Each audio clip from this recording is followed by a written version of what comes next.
Bienvenidos a una nueva edición de nuestra entrevista en Comando Jungle y estamos a casi un mes de la elección en Estados Unidos y querámoslo o no, la elección no solamente nos importa, sino que además nos afecta. Y para entender un poco no solamente el mecanismo general de la elección en Estados Unidos, que ya tiene su propia complejidad, sino también qué es lo que se está jugando en esta elección en particular, es que tenemos hoy día un invitado y analista político, a Davor Mimisa. Davor, ¿cómo estás?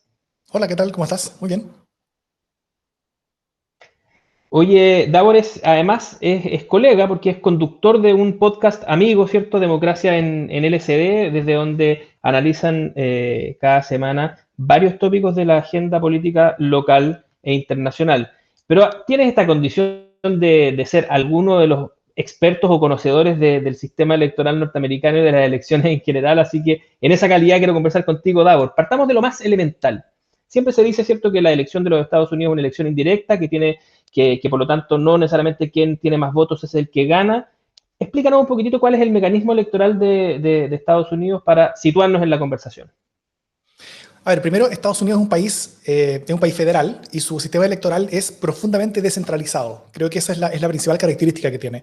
No hay algo así como un CERVEL, ni algo así como un TRICEL a nivel nacional. No hay nadie que declare un ganador, incluso, sino que, de hecho, técnicamente es el mismo Congreso el que declara el ganador. Es un proceso bastante político y bastante sujeto a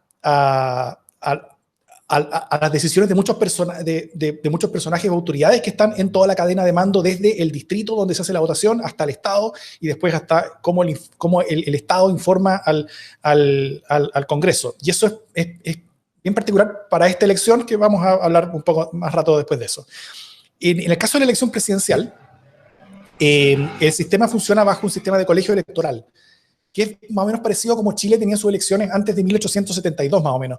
Es donde no es que el que más votos saca gana, sino que se hace por estado, y cada estado, de hecho, técnicamente tiene el derecho a decidir cómo adjudica sus votos electorales. Los votos electorales significan lo siguiente: es que hay un colegio electoral que se supone que son representantes que los estados definen, que van a juntarse un día determinado, que está determinado por la Constitución, y esos votantes electorales van a decir cuál es el sentir de su estado, ¿ya? Los estados más populosos tienen más votantes electorales, los estados con menos población tienen menos votantes electorales, pero no es proporcional. ¿Ah? Es un sistema cuya proporción favorece a los estados que tienen menor población. Entonces, por ejemplo, un votante de Wyoming vale como 10 votantes de California, o 20, no sé, es bastante desproporcional eso. Porque California es un estado, no sé, que tiene decenas de millones de habitantes, y hay algunos estados que tienen menos de 1 millón de habitantes. Entonces, los estados más pequeños tienen 2, 3 votos electorales, mientras los más grandes pueden tener decenas. California creo que tiene 54, creo que es el número. Es lo que nos sucede a nosotros en el caso de los escaños. Es lo que nos sucede a nosotros en el caso de los escaños en algunas regiones, ¿cierto? Que no es que sea... Efectivamente, las regiones más grandes tienen más escaños en disputa, pero no es que sea proporcional Punta Arenas con Santiago, por ejemplo. Exactamente, pero ya la desproporcionalidad es aún mayor. Entonces, el beneficio a los estados pequeños es mayor que aquí es a las regiones. Y eso es la elección presidencial, ya porque además hay otras desproporciones también en el sistema de elección para el Congreso y en el sistema de elección para el Senado. Eh, y, eh, y también eso tiene cierta importancia política en los últimos años, donde la política se ha dividido en Estados Unidos principalmente en el clivaje urbano-rural, en el clivaje centro-periferia, donde los votantes más rurales, más suburbanos, más rurales, más periféricos de las grandes ciudades suelen votar más republicano, mientras los votantes más urbanos suelen votar más demócrata. Entonces, esta ventaja electoral hacia los estados más chicos suele darle una cierta ventaja a los republicanos por eso mismo. Porque los estados más grandes, los estados donde están las mayores ciudades, por supuesto. Bueno, eso más o menos estructuralmente cómo funciona. Parte de las características que tiene el sistema es que algunos estados votan de distintas maneras. Como dije al principio, como es un sistema bien descentralizado, cada estado define cómo funciona su propio sistema de votación. Hay algunos estados que funcionan con 100% voto por correo, hay otros estados que funcionan solamente con voto presencial, la mayoría de los estados funcionan con algún tipo de mezcla, hay algunos estados que le entregan ex ante a todos sus votantes una papeleta para votar por correo si es que así lo decidiera. Hay otros que solamente le entregan a quienes se la piden y hay otros que solamente se la entregan a quienes justifican su necesidad de esa papeleta por algún motivo. Eh, y Técnicamente a gusto depende del del Estado. consumidor. Ahí, porque como esto es federal, depende mucho. También las votaciones presenciales, que son el día de votación, que es el 3 de noviembre en este caso, son muchas veces con máquinas electorales. Ahí hay muy poco como de voto de papelito y lápiz, sino que son con máquinas donde uno hace como un punch card, o uno aprieta un botón. Y la máquina depende mucho del estado, qué máquina usa, y a veces depende del distrito incluso, qué máquina usa. Entonces es un caos gigantesco. Esto por un lado es difícil de organizar, pero también hace muy difícil que la elección sea intervenida por algún tipo de fuerza extranjera, porque tiene decenas o centenares de sistemas electorales distintos repartidos por todo el país, así que es muy difícil que haya algún tipo como de intervención generalizada a nivel de votación. Y otras características yo creo que importantes es que el sistema es de inscripción voluntaria y voto voluntario, ¿ya? O sea, las personas no votan si es que no están previamente inscritas. De hecho, justamente en esta fecha se están cerrando las fechas de inscripción para muchos estados, y el voto es voluntario, ¿ah? Y además se vota en un día martes, que es un día laboral. Entonces no hay ningún tipo de feriado o facilidad para eso. Entonces, claro, la participación en Estados Unidos, si bien es un país que vota muchas cosas, o sea, hay por ejemplo, eligen muchas veces a sus jueces, eligen a los jefes de policía, democráticamente, hay muchos más espacios de democracia de los que nosotros conocemos en Chile. Claro. A los rectores de los colegios, o sea, al kiosquero. A las juntas educacionales del distrito, generalmente esas son elegidas democráticamente, que son las que nombran a los directores. De hecho, muy famosamente, Michael Moore, este documentalista bien progresista, él estaba en el colegio, se llevaba mal con su director del colegio, y apenas cumplió 18 años se presentó a la junta directora de su distrito que nombra a los rectores, y fue elegido con la campaña de echar a su rector. Entonces, él como estudiante pudo echar a su rector porque fue elegido democráticamente como su jefe. Una cosa increíble. Pero bueno, así funciona la democracia norteamericana. Es muy abierta, pero las participaciones suelen ser de entre 40 y 50% del voto, que también cambia mucho según estado, porque hay estados que facilitan más el voto y otros que lo facilitan menos. Oye, Davor, esa es una de las razones por las cuales siempre, cuando uno se aproxima a los análisis de la política norteamericana, los analistas más expertos te dicen, a ver, momento, que esta cuestión no se trata solamente de tener el favor de todos, sino de aquellos que tú tienes que estratégicamente conquistar. Es el caso de lo que hace hoy día, por ejemplo, Donald Trump con ciertos estados a los que les pone particular atención, ¿cierto?, en desmedro de otros donde considera o que está perdido o que su pega más bien es desmovilizar el eventual voto de su contendor. Así es. Eso tiene que ver sobre todo con el hecho de que como el voto es estado por estado, hay algunos estados que son muy demócratas, por ejemplo, estados con gran población urbana, y otros estados que son muy republicanos, por ejemplo, estados con gran población rural. Y por lo tanto hay muchos estados que no están en juego por eso mismo. Por ejemplo, si Trump quisiera ganar la gigantesca cantidad de votos electorales que tiene California, tendría que invertir una cantidad de plata, que es una máquina durante décadas para transformar un estado que es profundamente demócrata en un estado que es republicano. Entonces, para él es mucho más eficiente utilizar los recursos que tiene en estados que están más en el borde, ¿no es cierto? ¿Y cuáles son esos estados que están en el borde? Va cambiando más o menos elección por elección, pero generalmente son más o menos los mismos. Estoy viendo acá uno de los sitios con los que más me informo y que puedo decir al respecto después, que son, por ejemplo, los estados que hoy día son más en el borde son Florida, Arizona, Carolina del Norte, Georgia, Ohio, Iowa y Texas. Texas, ojo, Texas es un estado del borde. Ahí dije, están ordenados entre el más demócrata y el más republicano de los estados que supuestamente están en disputa hoy en día. Y la pega es juntar 270 electores. Así es, como son 539, creo, el total de los votos electorales, entonces el que junta 270 electores gana, punto. El voto electoral número 270 es el más valioso, entonces por eso hay ciertos estados que tienen mayor probabilidad, por ejemplo, de ser el estado que dé el voto electoral número 270. Hoy día, el estado que está más probable que entregue ese voto electoral es Pensilvania. Entonces hoy día la principal fuerza... Eso le mete, perdona, Davor, eso le mete una complejidad adicional a la predicción de las elecciones, porque si uno hace Sí. un poco de juego de analista, ¿cierto?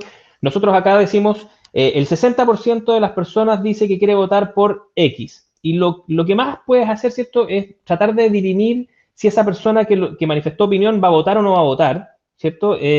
Como para hacer un pequeño análisis al respecto. Aquí no. Aquí si el 60% de la población te dice que quiere votar por Biden, si ese 60% se está considerando muy concentrado en lugares donde son estados ya previamente demócratas, ¿cierto? Puede ser que eso, llevado a electores, sea que aún le falta para ganar, por ejemplo, que es lo que le pasó a Hillary Clinton, entiendo, que quería arrasar en votos y finalmente perdió la elección. Exactamente. Muchos dicen que las encuestas no le achuntaron a la elección del 2016, pero las encuestas sí le achuntaron a la elección del 2016 bastante bien. En las encuestas al menos nacionales le daban a Hillary Clinton una ventaja de entre 2 a 3% por sobre Donald Trump. Y ella ganó por 2%. Ella sacó 3 millones más de votos. El punto es que por el sistema electoral, porque tienen colegio electoral, a pesar de ella haber obtenido una mayoría de votos, ella perdió por un cierto número de votos electorales porque hubo 3 estados en los que ella se supone que iba a ganar y esos 3 estados ella los perdió por un número muy, muy bajo de votos cada uno, entre 10 a 20 mil votos por cada uno de esos estados. Y que fueron, creo que los 3 principales fueron Pensilvania, Michigan y se me olvida el tercero. Oye, Davor, y esos electores, Wisconsin. esos colegios, esos electores no se pueden dar vuelta entre la elección y el momento en que tienen que manifestar su voto, tienen que manifestar íntegramente el sentir de la elección, porque hay un espacio-tiempo entre una cosa y la otra. Sí. Constitucionalmente, la única regla es que el Estado decide cómo adjudica sus votos electorales. ¿Ya? Esta convención de que el que saca, porque finalmente lo que históricamente se llegó a una convención de todos los estados, es que, o de casi todos los estados, hubo un par que se dieron vuelta ahora recientemente, y el tiro te cuento hacia dónde, es que los estados definen que todos sus votos, cada estado define que todos los votos electorales que corresponden van al candidato que sacó el mayor número de votos. Aunque haya ganado por un voto en su estado, todos sus votos electorales van a ese candidato. Se los lleváis todos. Se los lleva a todos. Okay. Entonces, con un par de excepciones, hay un par de estados chicos hoy día que lo que hicieron fue que están entregando sus votos electorales de forma proporcional. Porque, creo que es el caso de Maine y es el caso de Nebraska, si no me equivoco, o algunos de esos votos chicos como estados chicos, que lo están entregando proporcionalmente. Pero constitucionalmente, pero esto que está definido en términos legales como de ley del Estado, de que el Estado entrega todos sus votos electorales a el que saca más votos, es una ley del Estado que puede ser cambiada por el propio Congreso del Estado. Entonces efectivamente, el Congreso del Estado tiene la legitimidad para decidir a quién le entrega sus votos electorales. Y lo que eso implica es que efectivamente el Estado puede cambiar de decisión, incluso después de la elección, puede cambiar de decisión y decir estos votos que se supone que van al que saca más votos, yo decido en vez de eso a que vayan según el criterio que yo como Congreso del Estado defina. Y eso es muy importante para esta elección en particular, porque en esta elección se está poniendo en duda el sistema electoral, en particular el sistema electoral por correo, por parte del candidato Donald Trump, del presidente que va a la reelección. Y hay un artículo que cuenta todo esto, bastante bueno, que es el artículo de portada de la revista The Atlantic del mes de noviembre, escrito por Barton Hellman, y cuenta todo lo que puede pasar en esta elección norteamericana. Y parte de la historia que cuenta es que si es que se logra deslegitimar con mucha fuerza, al menos dentro del mundo republicano, deslegitimar con mucha fuerza los votos por correo, que es una forma de votar muy tradicional de Estados Unidos y que hace mucho tiempo que la usa y que nunca ha habido problemas significativos, si es que hay problemas de legitimar eso, los estados podrían verse con la facultad, como con el espacio político, para, si es que son estados donde tanto el Congreso como el gobernador es republicano, podrían decir, yo no voy a pescar este voto popular porque este voto popular es legítimo, porque hay un montón de votos falsos, pueden inventar ellos, y yo voy a decidir cuál es la voluntad de los habitantes y los votantes de este estado a partir de mi legitimidad como congresista estatal, y yo voy a adjudicar los electores de mi estado al candidato que yo creo que en verdad ganó la elección, independiente de lo que haya hecho ese resultado. Ahí está la primera parte de una estrategia electoral de Donald Trump. O sea, que a uno le encanta tratar de motejarlo como simplemente un loco suelto, pero la verdad es que aparte de ser efectivamente un loco suelto, no da punta sin hilo. Y todo este ataque al sistema, ¿cierto?, es para facultar a eventualmente algunas partes o algunos órganos para que puedan deslegitimar en todo o parte, ¿cierto?, votos que hayan llegado por correo en este caso. O sea, podrían invitar a declarar a Pepe Out. Claro, podrían definir que sus votos electorales van a cualquiera de los dos candidatos, básicamente, y lo increíble es que como no hay un árbitro en todo este sistema, como no hay un árbitro muchas veces a nivel estatal, y esta relación entre los estados y el Congreso, que es el que recibe los votos electorales, donde hasta ahora y en el último, no sé, siglo, eso ha sido como una ceremonia más formal, como que llegan los electores y adjudican su voto, y es una cosa que la prensa ni siquiera cubre porque es algo completamente formal, es como un formalismo como de tiempos pasados que queda ahí, que es algo que se tiene que hacer nomás, pero ahora va a ser importante porque puede suceder, por ejemplo, de que el Congreso de un estado manda a ciertos electores que representan su sentir al Congreso para decir, nosotros como estado votamos por este candidato. Pero puede ser que el gobernador del estado, que puede ser de otro partido, mande a otro grupo de representantes como votos electorales para el Congreso. Entonces que pueden haber votos distintos que lleguen al lugar. Eso la última vez que pasó en Estados Unidos fue algo así como en 1860 y algo, creo. Pero podría perfectamente llegar a ocurrir si es que hay una deslegitimación del proceso actualmente, y que es algo que está moviendo con mucha fuerza Donald Trump, y que es algo que en el segundo debate, que en el primer debate se le escuchó con mucha fuerza. Y en la cúspide de eso está la Corte Suprema. La Corte Suprema no tiene realmente ningún rol en esto. Finalmente, para dirimir. La Corte Suprema no tiene ningún rol formal en esto. La Corte Suprema no es un CERVEL ni un TRICEL. La Corte Suprema sí puede dirimir ciertas preguntas puntuales. Pero, al menos según este analista y periodista que escribió en The Atlantic, Barton Gellman, él cree que la Corte Suprema va a estar muy reticente a tomar este caso. En particular, el Chief Justice, que es como el presidente de la Corte Suprema, que es John Roberts, él va a estar bastante reticente porque fue muy traumático cuando la Corte Suprema dirimió la elección presidencial del año 2000 entre Al Gore y George Bush Jr. Y podría estar reticente, pero aún así, aunque esté reticente, podría llegar a tener que intervenir porque bueno, si es que el sistema y la institucionalidad no entregan un resultado, tiene que haber un resultado, al fin y al cabo. Entonces, si es que no hay ningún resultado, y si es que hay posiciones que no se pueden encontrar políticamente sobre quién en verdad ganó la elección, las cosas se pueden ir a las manos. Entonces, ahí la Corte Suprema puede tener algún tipo de rol para intentar evitar que las cosas pasen a mayores. Pero hoy en día, como está depolarizado el país, mucho más que el año 2000, la Corte Suprema puede no ser suficiente para evitar algún tipo de generación en el peor caso, de violencia.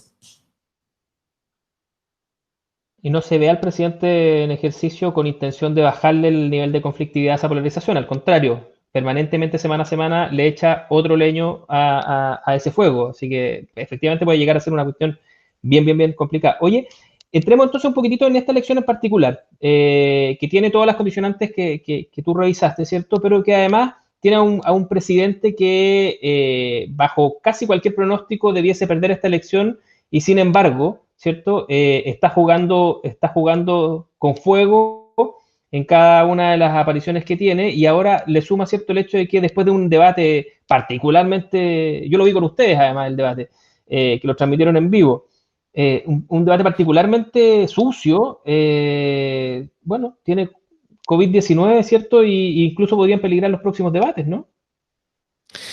Sí, bueno, las cosas en la política norteamericana están pasando a gran velocidad, que estoy teniendo como una especie como de flashback terrible del 2016, donde cada día pasa algo distinto y era todo gigantesco, todo terrible. En algunas cosas que eran terribles para Trump, otras después que eran terribles para Clinton. Primero salían sus declaraciones como de del Access Hollywood, donde él decía como que agarraba mujeres por distintas partes, y el día siguiente se reabría la investigación de los mails de Hillary Clinton. Todo eso fue como un caos terrible. Estamos repitiendo ese caos, y yo creo que aún peor, porque Estados Unidos está hoy metido en una terrible crisis económica, la cual nosotros podemos relacionarnos con eso, y también con un tratamiento de la pandemia que es aún peor al chileno, lo cual es decir bastante también, con un gran número de muertos y con grandes costos humanos. Y en todo eso está también el esfuerzo de Donald Trump de convertir todo el proceso como en algo ilegítimo, cosa de abrir su espacio para poder intervenir de alguna forma. Esto, a ver, yo sé que alrededor de Trump hay gente que efectivamente está pensando en cómo intervenir las elecciones y en cómo intentar buscar la posibilidad de ganar aún habiendo perdido. Pero yo creo que en el caso de Trump en particular, él no es tan genio en cuanto a eso, en cuanto a ver muchas jugadas más para adelante. Él es muy bueno como en la pelea chica, como en sobrevivir al día, y en generar caos y generar confusión. Yo creo que en su caso personal, él me tinca que está mucho más interesado en poder tener una excusa para poder hacer que su derrota haya sido culpa de otro, ¿no es cierto? Como que poder demostrar que él nunca ha perdido, poder demostrar que él sigue siendo un ganador, a pesar de que este deep state, este sistema, dijo que perdió una elección que fue ilegítima, según él, claro. Entonces, pero con ese discurso, que tiene mucho más que ver con la protección de su propio como frágil ego, de ese discurso se cuelgan otras personas que sí les interesa mantener este poder en la elección, y que tiene mucho que ver con la polarización. Hay un libro muy bueno reciente de Ezra Klein que habla sobre la polarización de Estados Unidos como el gran problema político que tienen, y es que cuando hay este bipartidismo tan polarizado, hace que las personas que son de un partido crean que si es que el otro partido gobierna, es el fin de ellos. Su modo de vida desaparece, sus vidas que pasan a estar amenazadas, su libertad, o como ellos la entienden, pasa a estar amenazada. Y eso va igual tanto para republicanos como para demócratas. Entonces, hay como que ellos sienten que se juega demasiado en las elecciones. Y el sistema político norteamericano está tan cerrado entre Corte Suprema, Senado, los filibusters y un montón de cosas que impiden que haya mucho avance de políticas públicas, que esta sensación como que todo se juega en elección, como que sobrerepresenta mucho lo que en verdad se juega en cada elección, que muchas veces no es tanto, porque el sistema como que impide que haya demasiado cambio. Pero bueno.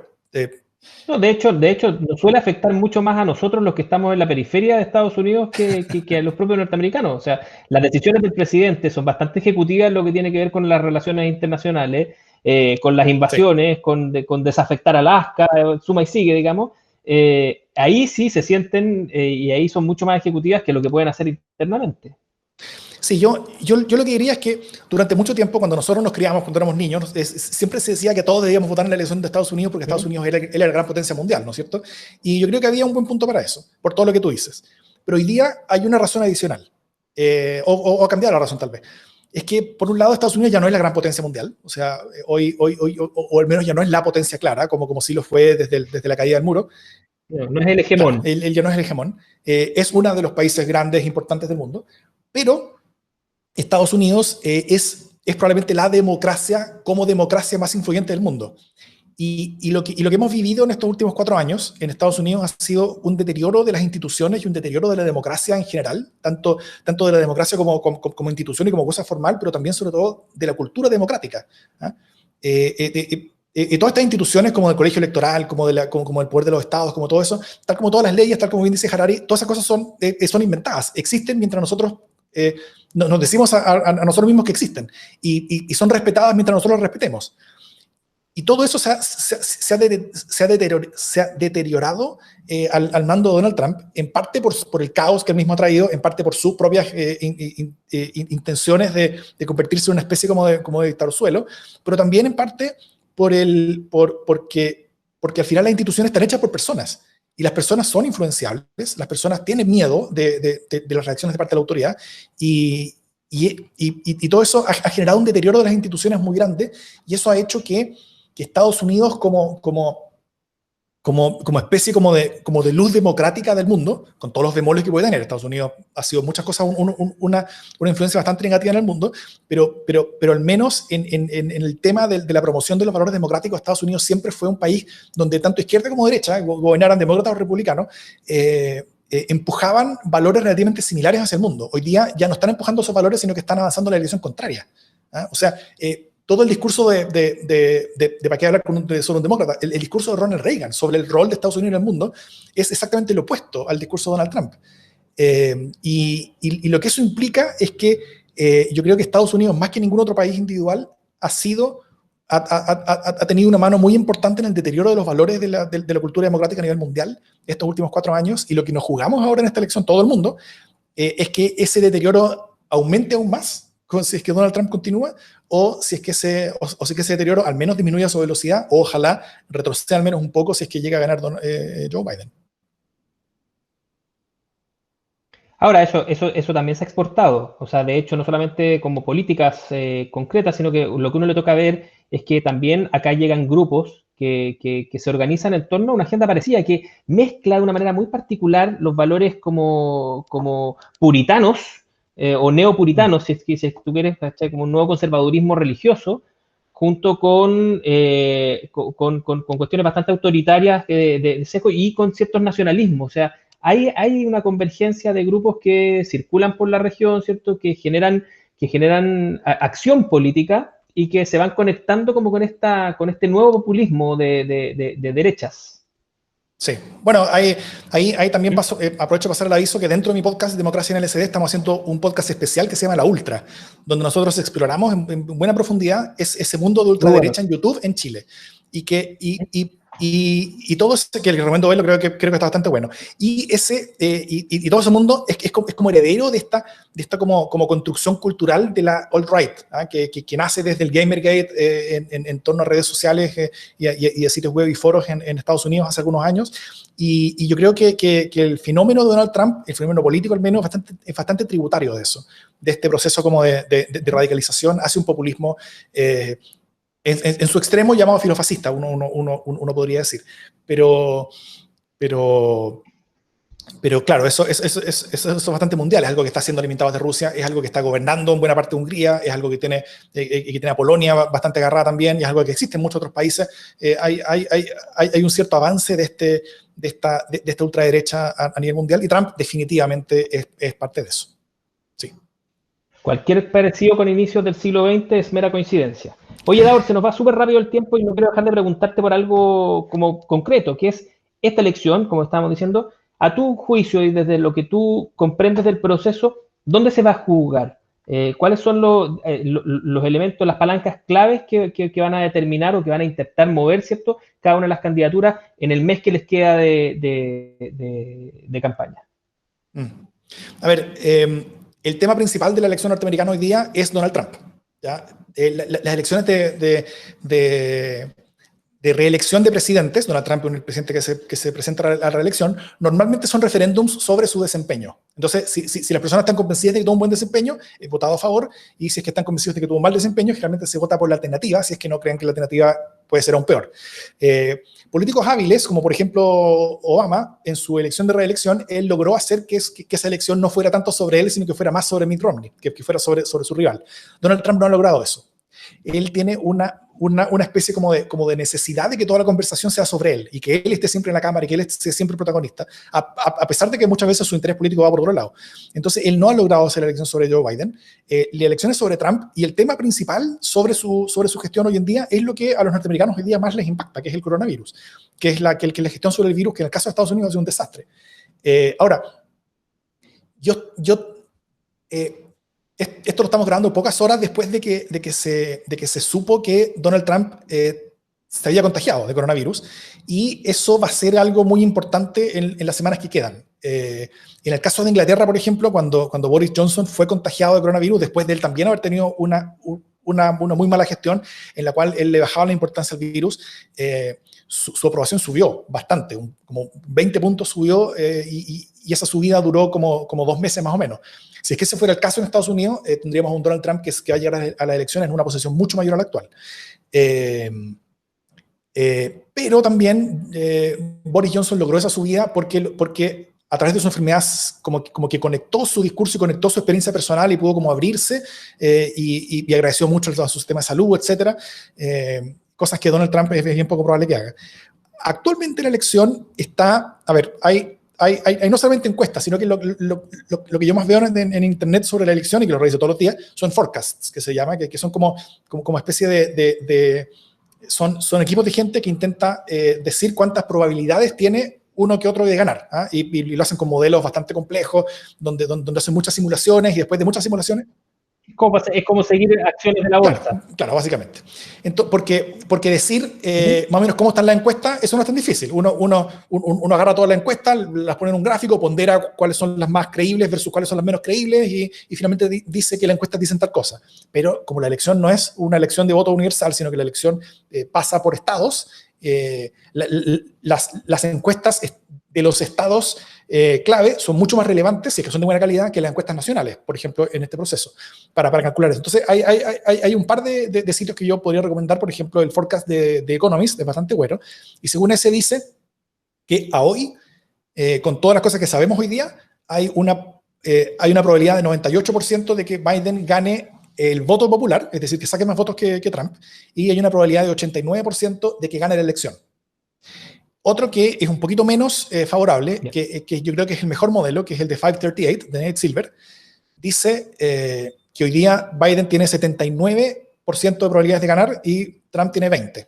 Es decir, que si tiramos una moneda 5 veces, una de esas veces ganaría Trump y otras 4 de esas veces ganaría Biden. Eso no implica que Trump va a ganar.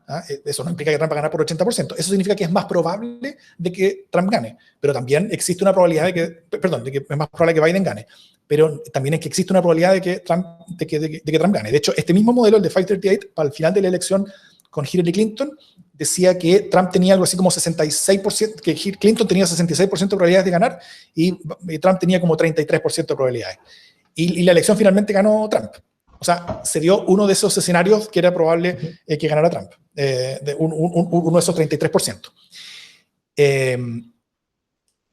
Yo creo que en la línea actual de los temas de conversación que tiene la elección norteamericana es bien difícil que esta tendencia cambie demasiado, principalmente porque como la elección se trata sobre Trump, como sobre la mayoría de los norteamericanos ya tomaron una decisión sobre Trump y prefieren a cualquier alternativa, como también hay pocos electores que quedan que estén indecisos. Hay mucho menos indecisos que en las elecciones anteriores, por ejemplo. Y también la otra cosa relevante en esta elección es que los apoyos en las encuestas han sido particularmente estables.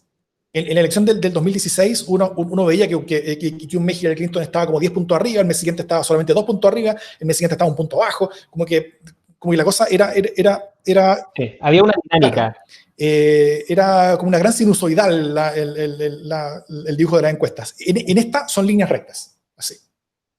Entonces con Biden arriba y con Trump abajo. Biden en general en forma bien estable entre 7 a 8 puntos arriba de Trump en las elecciones nacionales, lo cual es una ventaja mayor que la necesaria que necesita Biden para superar esta ventaja de los republicanos en el colegio electoral.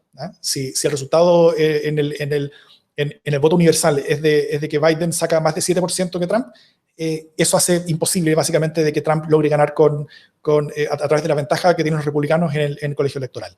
Si es que la diferencia fuera de, por ejemplo, 3%, como fue la elección pasada, 2%, 3%, ahí sí podría ser en algunos casos. Y también yo diría que por todas esas cosas quedan pocas cosas, además, para cambiar el escenario electoral. O sea, hay pocas cosas, al menos regulares, que podrían cambiar el escenario. Las últimas cosas que normalmente cambian una elección son primero las convenciones, que no tuvieron mucho efecto para ningún lado en esta elección, y al final los debates. El primer debate fue un desastre. Fue un desastre en general primero. Yo terminé agotado emocionalmente, tuve que abrir un chocolate después porque en verdad estaba como con ganas de hacerme bolita en un rincón después de ver ese desastre total y absoluto. Pero realmente tampoco cambió mucho la dinámica, ¿ya? Si es que alguien fue beneficiado fue Biden, quizás levemente, pero en general no cambió mucho la dinámica el debate. Y ahora con Trump enfermo es probable que no haya más debates. Entonces, tal vez la única gran pregunta que queda para saber si es que esta cosa va a cambiar o no, porque si no cambia, gana Biden, ¿no es cierto? Hay dos preguntas. Son, ¿cómo Trump va a poder utilizar su propia enfermedad a su favor? Que es una posibilidad. Si es que logra hacerlo como Boris Johnson, él podría acercar mucho la elección y podría conseguir algo así como pity votes de gente que puede conseguir lástima. Ahora, tener lástima de Donald Trump es una cosa que está completamente en contra de su propia naturaleza. Entonces es bien difícil ver que podría hacerlo, pero es una posibilidad.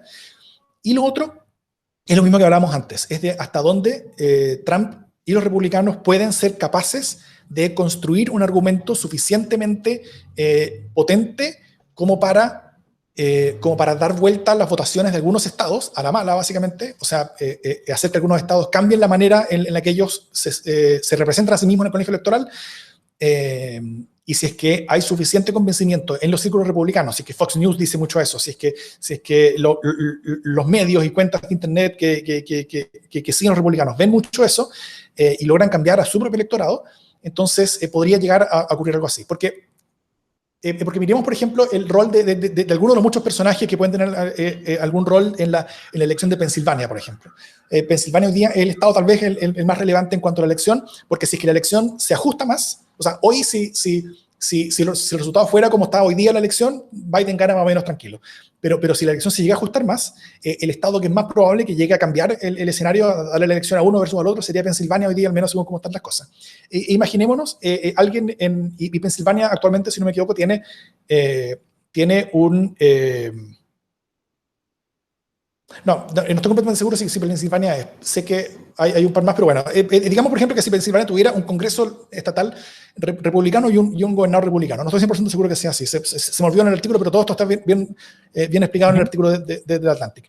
Si fuera así, algunas de estas personas que toman estas decisiones en la elección local se van a ver enfrentados a dos escenarios distintos. Uno, el respetar el voto, tal como está, y decir que los votos electorales sean para quien ganó, que puede haber sido Biden.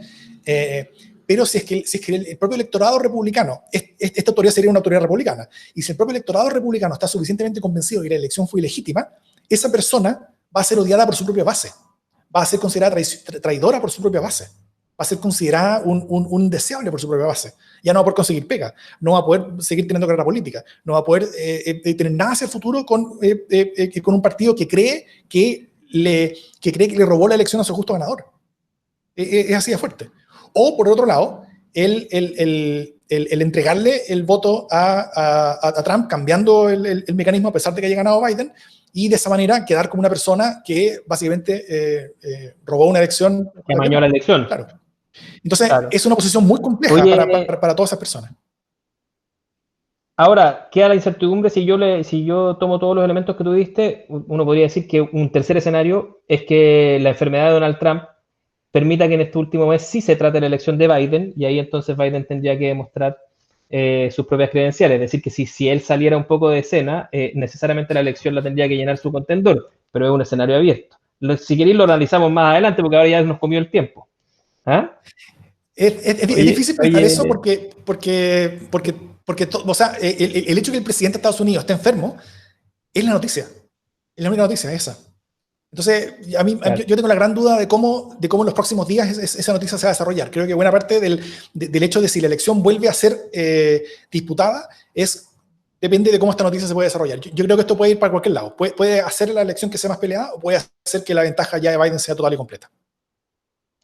Davor, quiero agradecerte mucho por haber conversado con nosotros, por haber explicado esta siempre compleja entramado de institucionalidades que se superponen en el sistema electoral norteamericano, que tienen su lógica, por cierto, pero que son difíciles de entender. Así que dejar invitados a nuestros auditores no solamente a seguir suscribiéndose a Comando Jungle, por cierto, y a seguir compartiendo esta y el resto de nuestros contenidos, sino que también a escuchar lo que tú decías, La Ultra, que es una muy buena investigación sobre estos fenómenos. Davor, muchas gracias. Que esté bien, Camilo. Gracias a ti. Y a ustedes, queridísimos auditores, aguante Jungle.